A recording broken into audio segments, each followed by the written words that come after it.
Bien-aimés dans les Seigneurs, pour votre édification, croissance spirituelle et le salut de vos âmes, retrouvons-nous chaque mercredi à 16h30 pour le culte d'enseignement, vendredi à 17h juste pour le culte de délivrance, et chaque dimanche de 7h juste à 10h juste pour le premier service et de 10h30 à 13h juste pour le second service. Nous sommes au numéro 30 de l'avenue des Cimetières au quartier Bel-Air dans la commune Kampemba à Lubumbashi.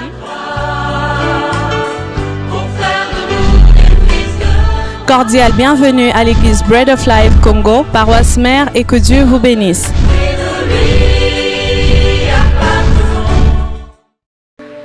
Trois fois, Amen.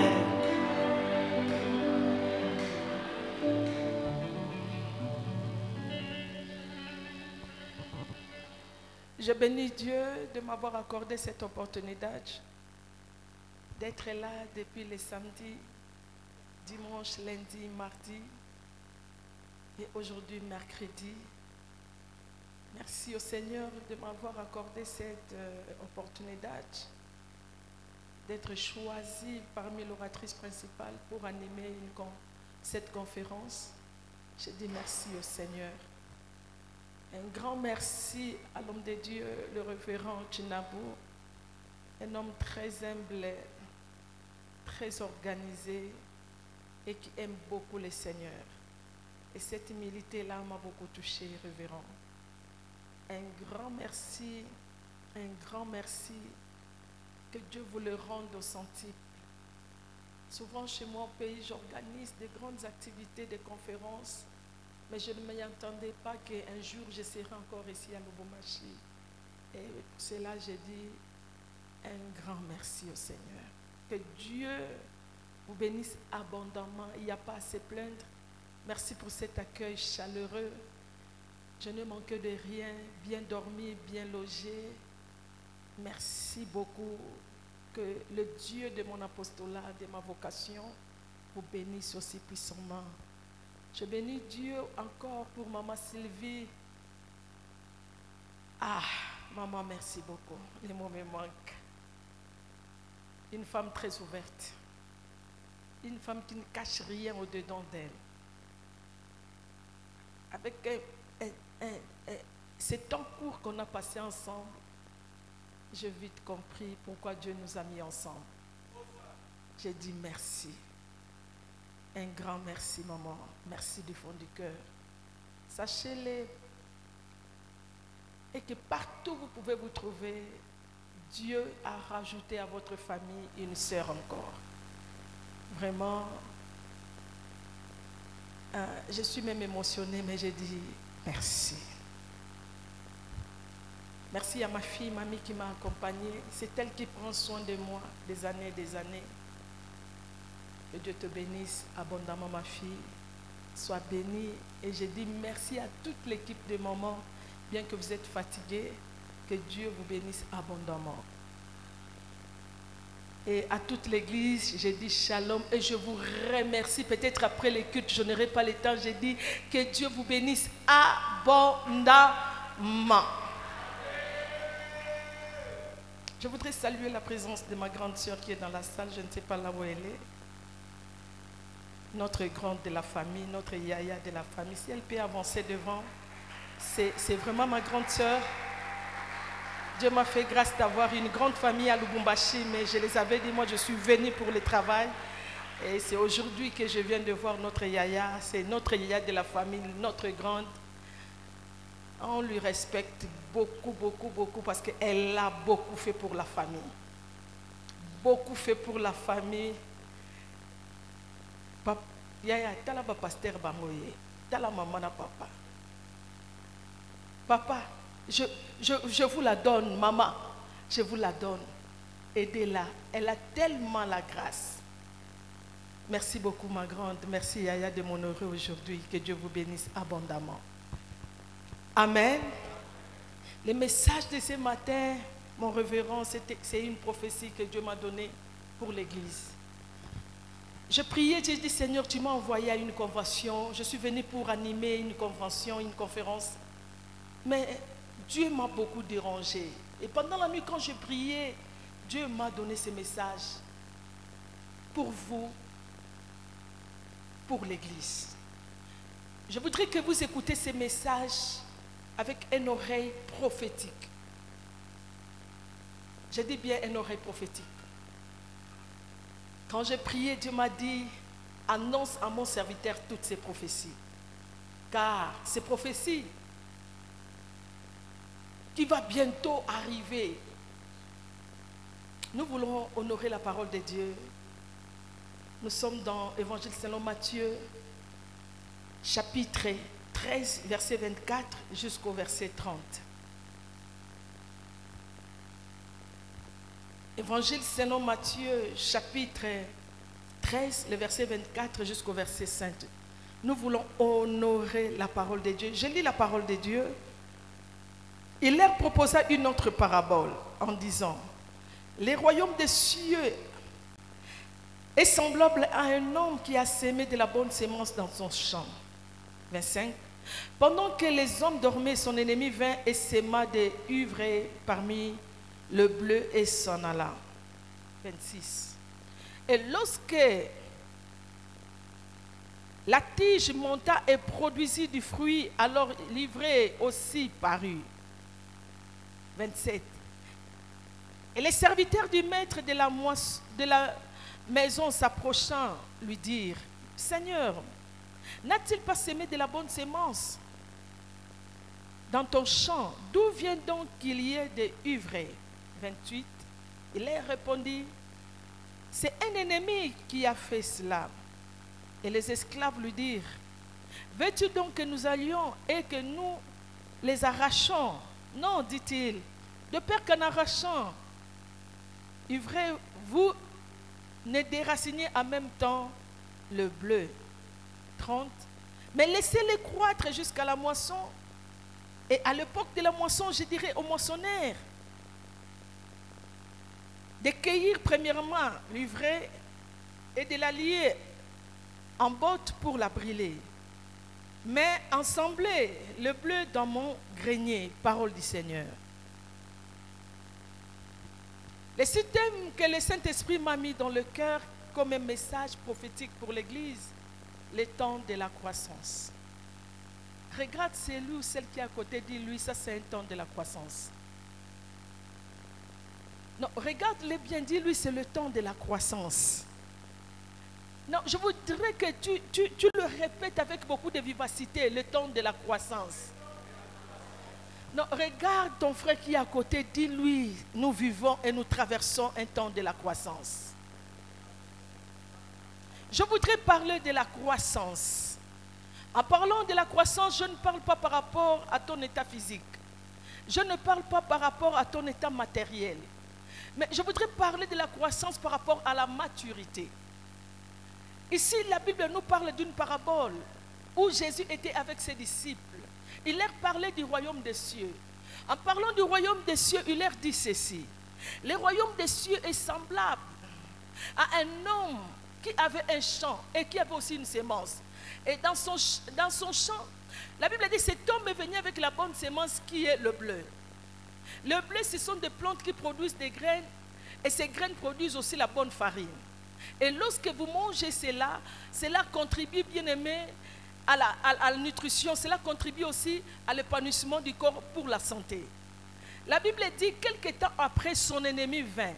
Je ne sais pas si cet homme savait qu'il avait un ennemi. Mais au moins, l'ennemi savait que là où je pars, mettre ma sémence, ce n'est pas mon champ à moi, c'est le champ de mon ennemi. La Bible dit, et son ennemi vint, il séma de ivraie et s'en alla. Lorsqu'on parle de l'ivraie, bien aimé, ce sont des plantes qui produisent des graines qui sont toxiques. Dès le début, vous pouvez le confondre avec les graines de bleu. Mais les graines de l'ivraie sont toxiques. Il y a du poison à l'intérieur. Ça produit aussi de la farine, mais c'est la mauvaise farine. Et lorsque vous mélangez des graines de ivraie et du bleu, ça va vous donner de la farine, mais la mauvaise farine qui risque de détruire l'estomac, de détruire le corps et de tuer l'enfant. Voilà ce que l'ennemi avait. Alléluia. Je me suis posé la question, pourquoi ne pas, vous savez, chez nous, On appelle ça Congo Bololo. Alléluia. Congo Bololo, ce sont des plantes.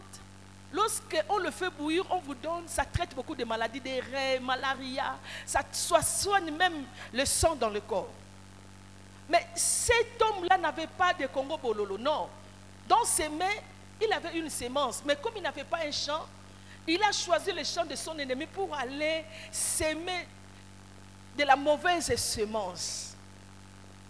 La Bible dit quelques temps après, les serviteurs qui étaient là ont pu remarquer dans la première phase de la croissance, il y a eu l'apparition de 2 semences. Ils pouvaient directement aller arracher la mauvaise, mais ils se sont dit non, non, non, non, nous devons retourner à qui des droits, demander à notre hiérarchie, parler avec notre maître et de savoir, parce que connaissant notre maître, dans ces 2 semences, il y a une semence qui ne l'appartient pas. Bien-aimés dans le Seigneur, je m'adresse aux disciples ce soir. Vous devez connaître la semence de votre leader, de votre papa. Vous devez comprendre que même si quelqu'un se présente ici pour prêcher, réellement comme vous avez la maturité maintenant, vous avez le discernement de comprendre ça là, ce n'est pas la semence de notre leader. La Bible dit, ils ont compris que non, ça là, ce n'est pas la semence de notre papa. Mais malheureusement, nous sommes entourés de ceux-là qui n'ont pas la révélation de ce que nous portons. La Bible dit, ils se sont dit, non, on ne peut pas arracher, nous devons retourner chez les maîtres. Un bon disciple ne touche pas à tout, même si tu es courageux, même si tu as la connaissance, même si tu es un docteur, même si tu es qui à l'église. Mais avant de faire quelque chose, tu dois retourner à la hiérarchie, savoir parce que jusque-là, tu as encore besoin des orientations. Est-ce qu'on est là? Si tu veux évoluer dans le ministère, sache que tu as besoin des orientations. Si tu veux aller très loin, sache que tu dois savoir tes limites. Le mal chez nous, bien aimés, dans nos églises aujourd'hui, les gens sont tellement courageux, ils font tout. Ils touchent à tout parce qu'il est courageux. Bien aimé, je ne t'interdis pas d'avoir ce grand courage. Déjà, je t'encourage avec ce courage-là. Mais au moins, tu dois connaître tes limites. Même dans nos départements, bien aimés, nous devons connaître nos limites, bien aimés. Même si tu sais très bien faire la chose, bien aimé, reste dans tes limites, c'est alors que tu vas bien évoluer. Est-ce qu'on est là? Est-ce qu'on est là ce soir? Et la Bible dit, connaissant leurs limites, ils sont retournés vers le maître en disant, Seigneur, n'a-t-il pas semé de la bonne sémence dans ton champ? D'où vient la mauvaise? C'est là le maître a commencé à les instruire. Il a dit, non, ce n'est pas moi qui ai fait ça. Mais c'est un ennemi qui a fait cela. Et la deuxième question, mais donne-nous l'ordre que nous arrachions la mauvaise herbe. Il a dit, non, non, ne le faites pas. De peur d'arracher aussi du bleu. Vous pouvez aller avec la bonne pensée d'arracher de l'ivraie, qui est la mauvaise sémence. Mais j'ai trop peur parce que vous risquez aussi d'arracher la bonne sémence. Mais laissez-les croître encore. Vous savez, un bon disciple doit toujours apprendre de son maître. Est-ce que vous êtes là? Est-ce que vous êtes là? Toujours apprendre. Il y a toujours eu des nouveautés. Même si tu as circulé beaucoup des églises, là tu étais un docteur, là tu étais un dirigeant de l'intercession, dirigeant d'une chorale. Mais lorsque tu arrives ici, il y aura toujours de nouvelles choses que tu dois apprendre. Est-ce qu'on est là ensemble? Il les a appris quelque chose, ne les faites pas, laissez-les croître ensemble jusqu'à la moisson. À l'époque de la moisson, je ne dirais pas à vous, mais il y a ceux-là qui sont destinés à faire ce travail. Bien aimé, chacun a sa grâce dans l'église. Oh, je voudrais que tu dises à celui qui est à côté, ne me néglige pas. Non, regarde-le bien, dis, ne me néglige pas. Non, tu as ta grâce, j'ai ma grâce. Même dans une famille, bien aimé, qu'on ne se trompe pas. À chacun sa grâce. Tu as ta grâce et je la mienne aussi. Est-ce qu'on est ensemble ce soir? Non, je voudrais bombarder. On est ensemble ce soir. Il a dit à l'époque de la moisson, je ne dirai pas à vous, mais je m'adresserai aux moissonneurs d'aller et d'arracher d'abord de l'ivraie, de le lier en gerbe et de le brûler, ensuite d'amasser d'amasser le bleu dans mon grenier. Mais je me suis posé la question, Jésus en parlant du royaume, pourquoi toucher la parabole? Vous savez, lorsque vous lisez la Bible, dans son entièreté, bien aimé, la Bible c'est un message analogique. C'est-à-dire, Dieu prend de la nature de vérité qui deviennent spirituelles pour nous enseigner, nous. En lisant la Bible, vous allez remarquer, Dieu peut prendre la forme d'un arbre. Et nous, ses branches, ses étapes.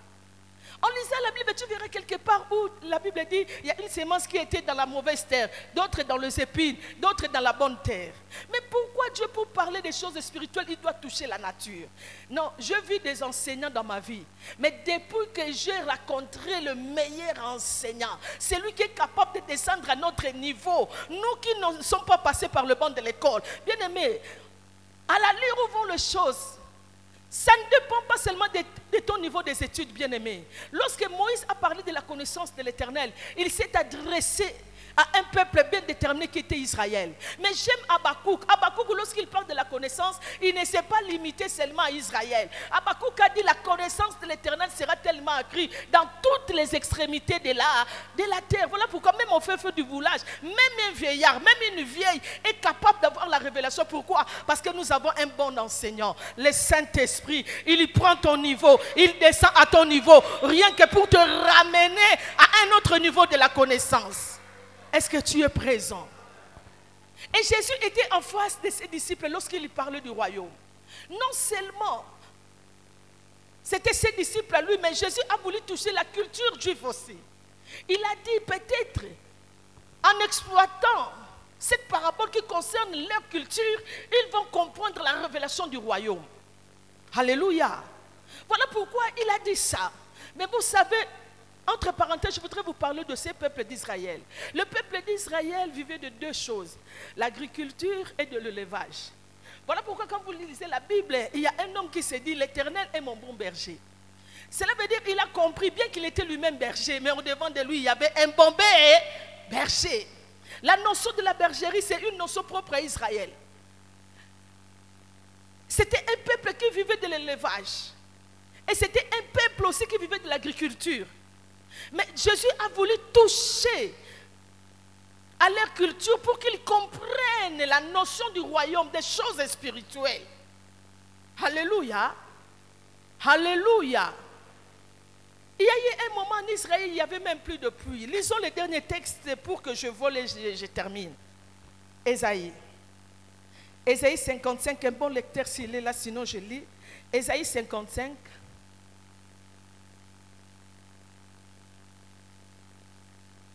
Versets 10, 11, 12.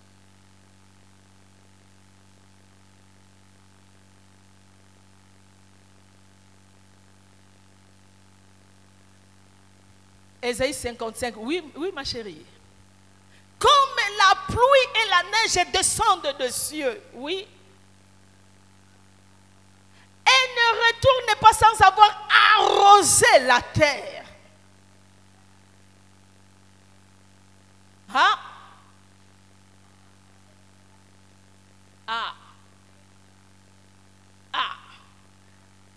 Ainsi en est-il de ma parole qui sort de ma bouche.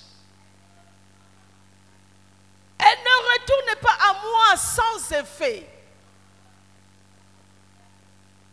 sans avoir exécuté ma volonté. Dans d'autres versions, c'est pourquoi je l'ai envoyé. Est-ce qu'on est là? En parlant maintenant de ces chants-là,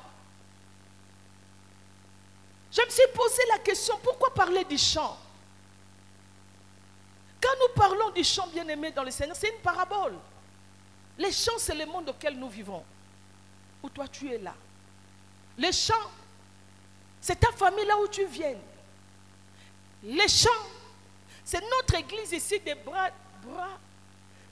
Vous m'avez donné un devoir terrible. Un devoir terrible. Bras.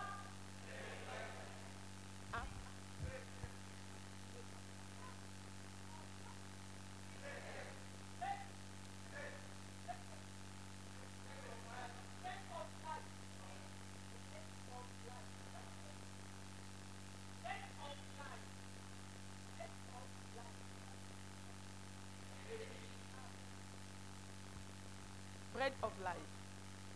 Est-ce que tu peux acclamer pour toi-même? Lorsque nous parlons du chant, c'est le pain de vie, c'est cette église à laquelle Dieu m'a donné cette grâce, cette faveur, la moindre de toutes servantes, mais j'ai eu la grâce de prêcher, de parler de la part de l'Éternel. Mais lorsque nous parlons du blé c'est quoi au juste? En parlant du blé, bien aimé, ce sont des enfants qui ont la sémence divine, les enfants de Dieu. Dieu le prend et il les amène dans le monde auquel nous vivons. Dieu le prend et les introduit aussi dans nos familles. Dieu le prend et les amène ici dans le pain de vie. Là où nous sommes, il y a tellement des enfants qui ont la promesse. Ce sont du bleu. Ce sont ceux-là qui ont la promesse. Même si aujourd'hui vous le voyez manquer, ne te moque pas de lui parce que accorde-lui seulement un temps. Parce qu'en lui, il y a une sémence. Et de l'ivraie, lorsqu'on parle de ivraie, c'est quoi? L'ivraie, au fait, c'est quoi? Si je dis l'ivraie, ce sont les enfants du diable, je détruis le sens de la parole. Parce que le diable n'a aucun pouvoir de créer. Je dis le diable n'a aucun pouvoir de créer. La Bible me dit, tous les êtres que moi l'Éternel je formais, je les ai faits pour ma gloire. Tous les êtres que moi l'Éternel je fais et je formais. Donc en d'autres termes, tous les êtres ont été créés par Dieu. Mais lorsqu'on parle de ivraie, ce sont les enfants qui ont abandonné la vraie direction. Les enfants qui ont abandonné le vrai père pour s'attacher à un autre père qui est le père du mensonge. Parce que, en parlant toujours de paternité, le diable aussi c'est un père. Est-ce qu'on est là? Nous avons le père créateur. Nous avons ton père biologique. Il y a le père spirituel qui est là. Et le diable aussi comme quatrième catégorie, c'est un père. Mais dans une autre catégorie, c'est le père du mal. Oh, est-ce que tu comprends quelque chose ce matin? C'est le père du mensonge. Et comme lui, il n'a pas un autre endroit de le mettre, de le cacher quelque part, il prend ces enfants-là qui ont abandonné le vrai père, le véritable père. Il les prend et il les amène dans le monde. Il les prend, il les amène dans ta famille. C'est pourquoi il y a toujours deux semences. Il les prend, il les conduit dans l'église. Au moment où je prêche, ils sont là présents, malheureusement. On le prend, on les amène même ici, là, où je me trouve, dans notre église pleine de vie. Ils sont là aussi présents. Lorsque moi je chante, eux aussi ils chantent. Lorsque moi je loue, eux aussi ils louent. Ils sont dans la chorale, ils sont dans l'intercession, ils sont dans tous les départements, ils sont dans le comité, ils sont là partout, bien-aimés. Mais mon problème c'est quoi? Lorsque nous étions dans la première phase de la croissance, lorsque les serviteurs ont voulu aller et arracher des livrets, le maître les a interdits, a dit, de peur qu'en arrachant, parce qu'ils étaient dans la première phase de la croissance. Et lorsque la sémence de l'ivraie et du blé se retrouve dans la première phase de la croissance, il y a tellement de ressemblances. Vous n'aurez des difficultés pour le distinguer. Voilà pourquoi le maître a dit non, maintenant vous ne saurez distinguer parce que dans la première phase, ils se rassemblent. Ils se ressemblent tellement que vous n'aurez pas à distinguer qui est l'ivraie et qui est le bleu. Laissez-les croître. Ce n'est que lorsque ces deux semences entreront dans la deuxième phase de la croissance, c'est alors maintenant nos yeux verront maintenant la différence. Parce que lorsqu'on parle du bleu, lorsque le bleu entre dans la deuxième phase, bien aimé, de sa croissance, le bleu prend une forme bien disciplinée et bien ordonnée. Et lorsqu'on voit maintenant la plante de ivraie dans la deuxième phase de croissance, ce sont des plantes non alignées, désordonnées dans le champ, qui viennent pour empêcher le bleu de bien croître. Ce n'est que dans la deuxième phase, c'est là où on va voir maintenant la différence. Il les a dit laissez-les. Mais quand est-ce qu'on va entrer dans la deuxième différence? Quand est-ce qu'on saura réellement celui-ci est l'ivraie et celui-ci est le bleu? La Bible dit dans Ésaïe, bien-aimé, comme la pluie descend du ciel pour arroser la terre, pour donner du pain à celui qui a sémé, il en est de même de ma parole. En d'autres termes, ce qui fera croître est le bleu et l'ivraie, c'est la pluie. Mais autrefois, c'était la pluie. Mais aujourd'hui, la Bible dit, ainsi en est-il de ma parole. La pluie que nous parlons aujourd'hui, c'est la parole de Dieu. Est-ce qu'il y a quelqu'un qui m'attend? Peut-être tu peux te dire, ça fait 25 ans que nous avons commencé le pain de vie. Et lorsque j'étais venu, il n'y avait personne. On n'avait même pas acheté ces endroits. Mais nous étions là, on a souffert avec l'homme de Dieu. Oui, avec quelle sémence? Peut-être tu peux te dire, c'est nous qui avons contribué pour que cette église arrive à ce niveau. Oui, je t'encourage, mais avec quelle sémence? Lorsqu'on était dans la première phase, personne ne pouvait nous distinguer, personne ne pouvait faire la différence. Mais laissez-moi vous annoncer la prophétie que Dieu m'a dit de vous dire. Vous êtes d'entrer dans la deuxième phase de la croissance. Oh, ainsi dit l'Éternel.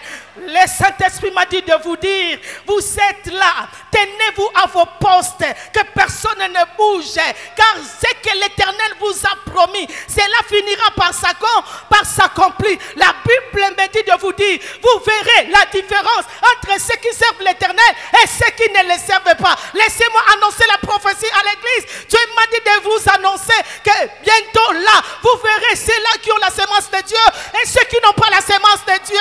Même si l'homme de Dieu ne vous connaît pas, même si personne ne vous connaît, même si l'encadreur ne vous connaît pas, même si les encadreurs ne vous connaissent pas, mais je suis venu vous dire, la puissance de la parole te connaît. Tu kamasakaraboshe. Laissez-moi parler de la part de l'Éternel. Laissez-moi vous dire au revoir aujourd'hui. Le Saint-Esprit m'a dit de vous prévenir. L'heure est venue et l'heure est grave. Dieu m'a dit de vous dire, il est temps de vous récompenser. Il est temps de vous amener dans la profondeur. Il est temps de vous amener dans une maison construite sur la montagne. Ainsi dit l'Éternel. Vous verrez la différence. Il y a un musicien qui a mal chanté. Il a dit, Église, église. Très mal chanté. En aucun jour l'église ira dans le monde. C'est toi qui partiras, mais pas l'église. Église, ça veut dire sortir du monde. On est déjà sorti du monde. Même si toi tu pouvais partir, mais l'église restera sacrée. J'ai vu quelqu'un qui t'a dit, depuis que tu pars là-bas, à l'église Bread of Life, mais ta vie ne change pas. Non, dis-lui tu mens, parce que nous étions dans la première phase. Mais maintenant, nous entrons dans la deuxième phase. Vous verrez la différence entre ceux qui servent Dieu et ceux qui ne le servent pas. J'annonce la prophétie. Ce que vous avez écouté dans ce lieu pendant 25 ans. Il y a eu des hommes de Dieu qui ont circulé dans ce lieu. Il y a eu des hommes de Dieu qui ont parlé de la part de Dieu. Il y a eu des hommes de Dieu qui ont annoncé la prophétie. C'était dans la première phase. Au moment où je vous parle, je pose le fondement apostolique pour vous dire, le temps est arrivé où vous entrerez dans la deuxième phase. Mabo sheka mabosa.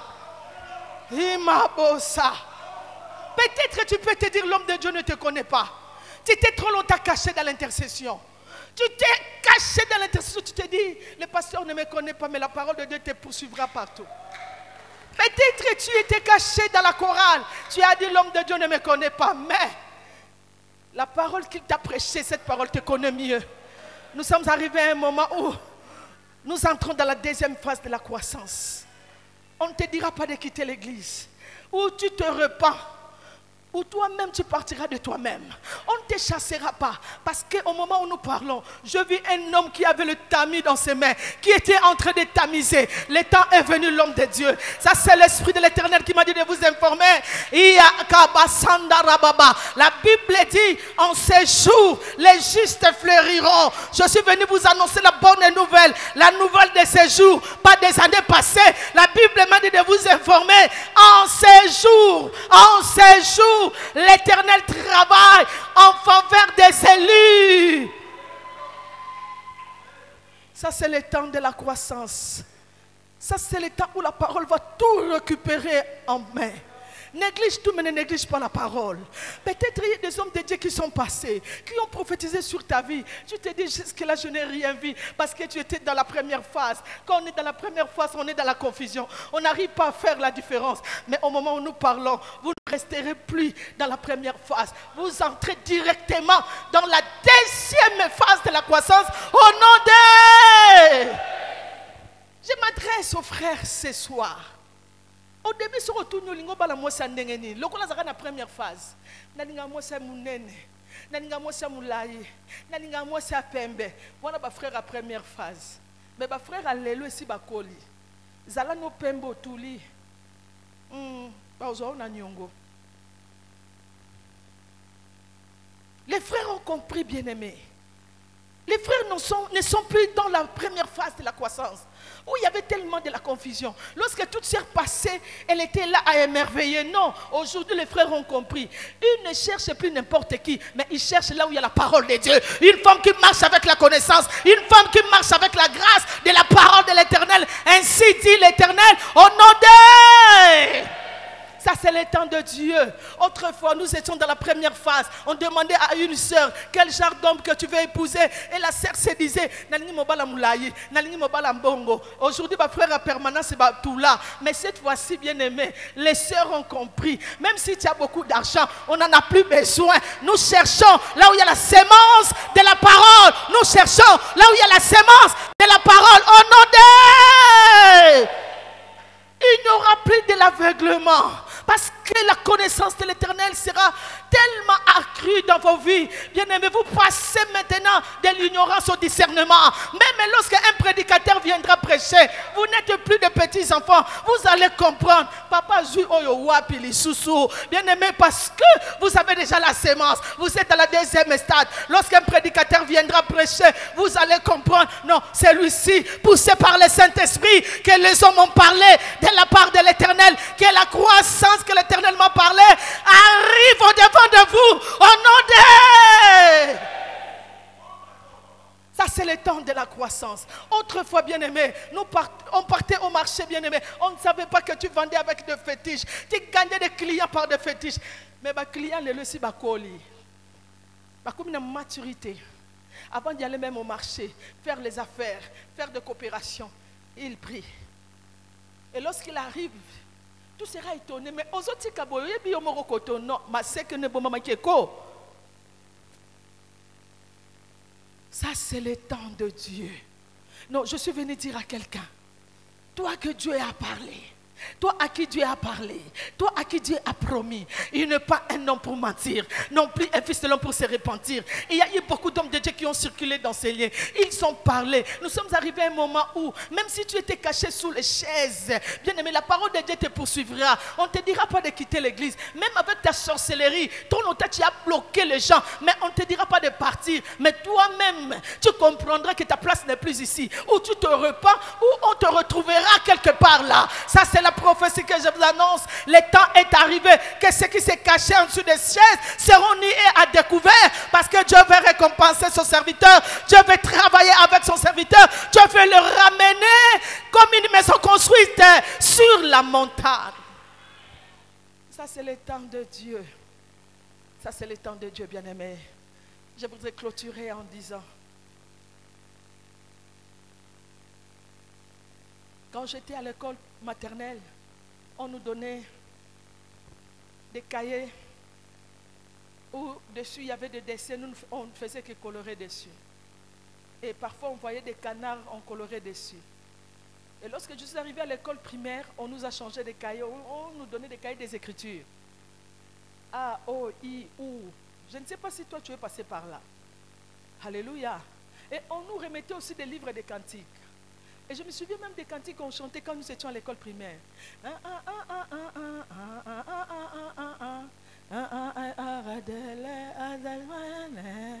Adèle répondit.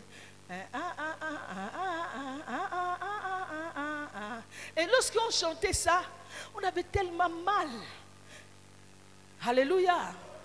Et lorsque je suis allée au niveau des secondaires, j'ai vu qu'on a encore changé de livres.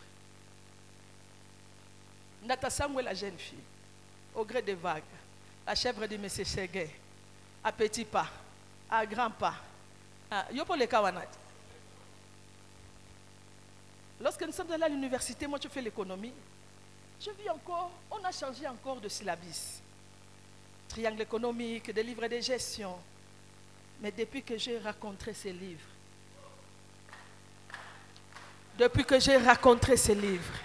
Ce livre n'a jamais changé.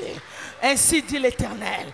Vous n'avez pas à regarder la montre faite par le Coréen, mais vous n'avez qu'à regarder ce que Dieu a écrit dans ces lieux. Je suis venu vous annoncer la prophétie. Qu'on le veuille ou pas, vous êtes en train de traverser la deuxième phase de la croissance. Vos yeux verront. Bien-aimé, quant au bleu, on ne te dira pas que Jésus t'aime. Parce que toi-même étant bleu, tu as déjà compris. Il t'a aimé le premier. Personne ne te dira de venir à l'église. Tu viendras de toi-même parce que cette parole a pris place dans ta vie. On ne te dira pas, on a veillé. On ne te dira pas, donne à Dieu.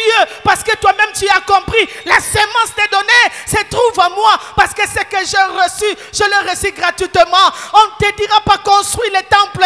Parce que tu connais, c'est le temple à mon Père. Je le ferai. On ne te dira pas, bien-aimé, donne à Dieu. Parce que tu as compris, ce que tu as reçu ne vient pas de toi, mais cela vient de lui. Parce qu'à marcher, on ne te dira pas, prie à minuit, prie à 23h, mais toi-même là où tu seras, tu prieras parce que tu as la sémence de la parole. Je suis venu vous dire, ce que vous avez écouté dans ce lieu, c'est que Dieu vous a promis, il finira par l'accomplir. Laissez-moi vous dire, il n'est pas un homme pour mentir, il n'est pas un fils de l'homme pour se repentir. Ma Bible dit, il est derrière sa parole pour l'accomplir. C'est que Dieu vous a promis. Homme de Dieu, Dieu m'a dit, cela finira par s'accomplir. Que Dieu vous bénisse.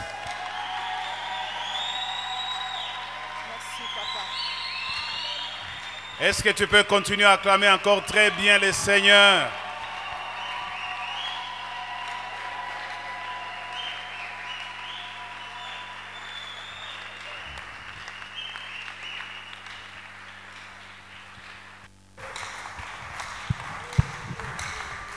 Wapi muto ya tiaka tembeke basi bakolo bate. Wapi muto ya tiaka tembeke nzamba mona kabasi te. Nani alobaki que moi c'est à cause sakolate. Acclame très bien le roi, le Seigneur. Et que ceci révolte quelqu'un dans l'assemblée.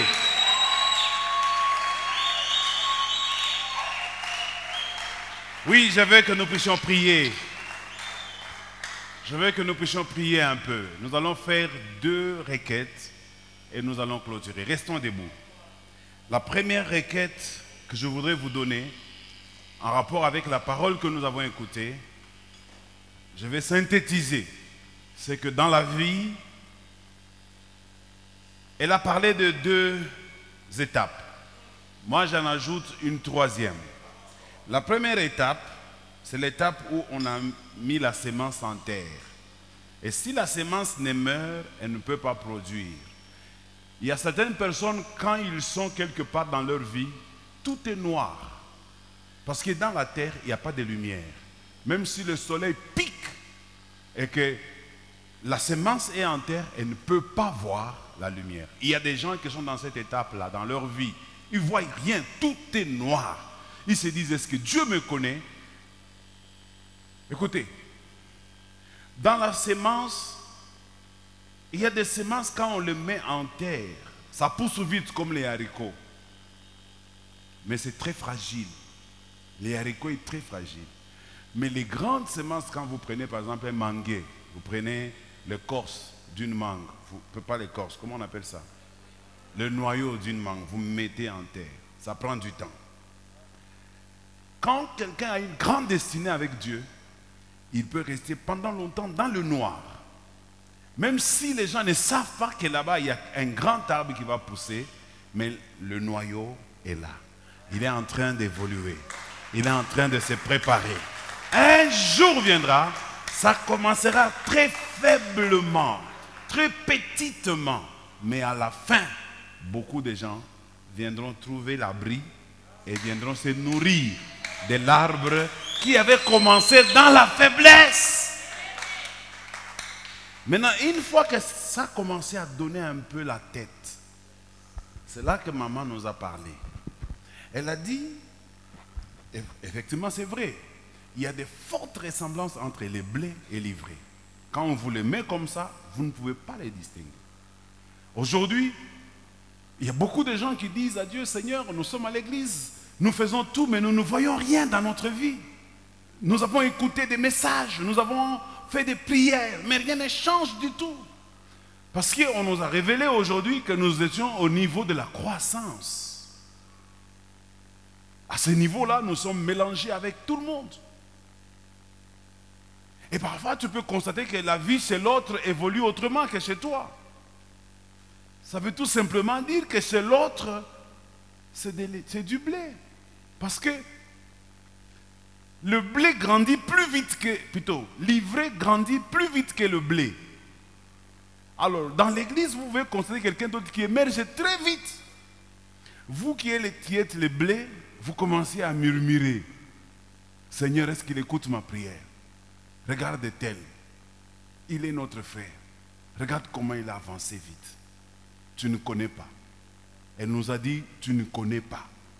Nous sommes ensemble, nous chantons ensemble, nous louons ensemble, nous dansons ensemble, nous offrons ensemble, nous prions ensemble, mais nous ne sommes pas les mêmes.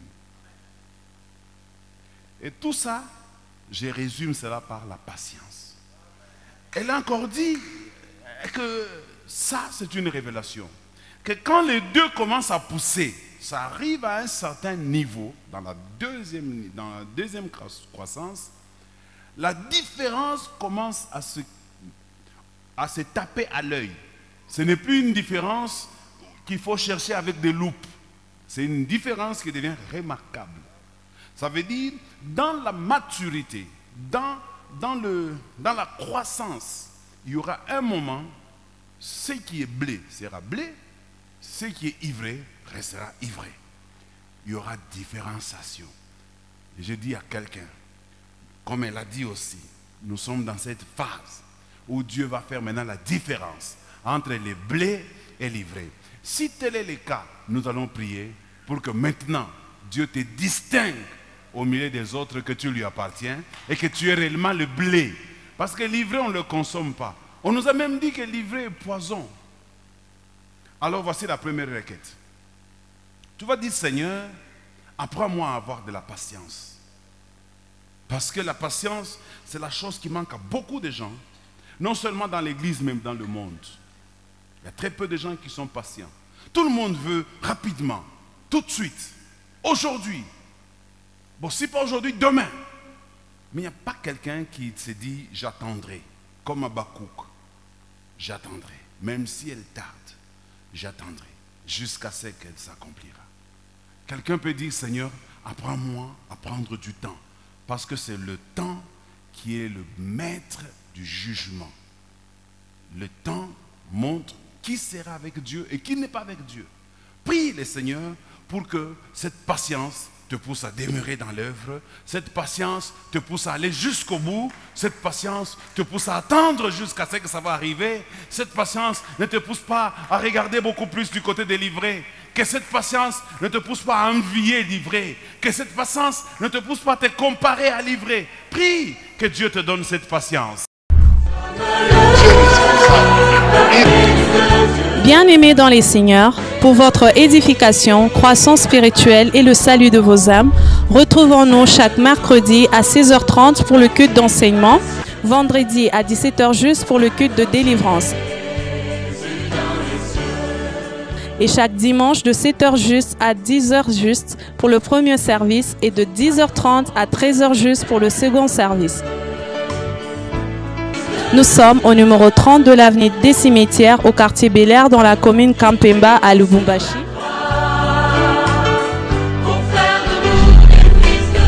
Cordial bienvenue à l'église Bread of Life Congo, paroisse mère, et que Dieu vous bénisse.